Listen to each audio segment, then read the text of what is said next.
Welcome to Manna at the Tap, a podcast from Tapestry Ministries. Each episode reflects on a daily Bible reading from the Revised Common Lectionary.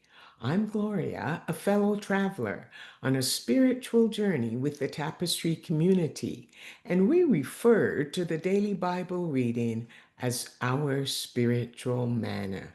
It nourishes our souls, fostering spiritual growth as we share insights and interpretations that enrich our lives. Today is Thursday, June 26, 2025, the second week after Pentecost in the season of ordinary time. This is the time for us to live an extraordinary disciplined life as we experience spiritual growth. The lectionary reading is from the closing chapter of the New Testament book of 2 Corinthians, written by the Apostle Paul to a diverse community of believers in Corinth, a modern-day city in southern Greece, approximately 80 kilometers west of Athens. As Paul closes the letter, in chapter 13, his closing remarks include an invitation to the community to conduct a self-examination. His emotions have been bubbling close to the surface throughout the letter as he recalls his previously tearful letters and his previously painful visit to the community. The community was divided over who the best leader was. Some said they followed Paul, others Apollos, while still others followed the Apostle Peter, and some claimed to follow Christ. However, the situation was turning around after Paul sent his associate Titus to check on the community.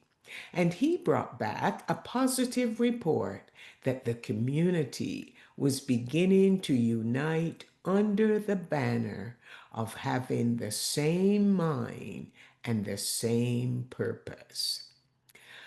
Paul's call to a self-examination is the lectionary reading for today.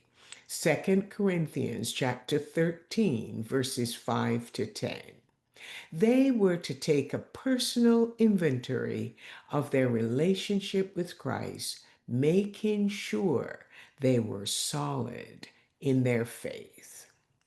They were to continue loving each other with the love of Christ, which was only possible through the work of God's Spirit, demonstrated through the fruit of the Spirit: love, joy, peace, patience, kindness, goodness, faithfulness, gentleness, and self-control.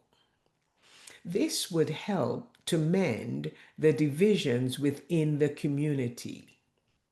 He encouraged them to continue to agree with one another, meaning allowing space for diversity in the community, yet having the same mind as Christ, who humbled himself and died on the cross for the sake of all. Another sign of the Spirit's work in their lives was living in peace, having a mind that knows peace and living at peace, since God is the God of peace, calling the community to peace. I wonder, are you ready to take a personal inventory of your relationship with Christ, making sure that you are solid in your faith? This might be the right time to give yourself a spiritual checkup.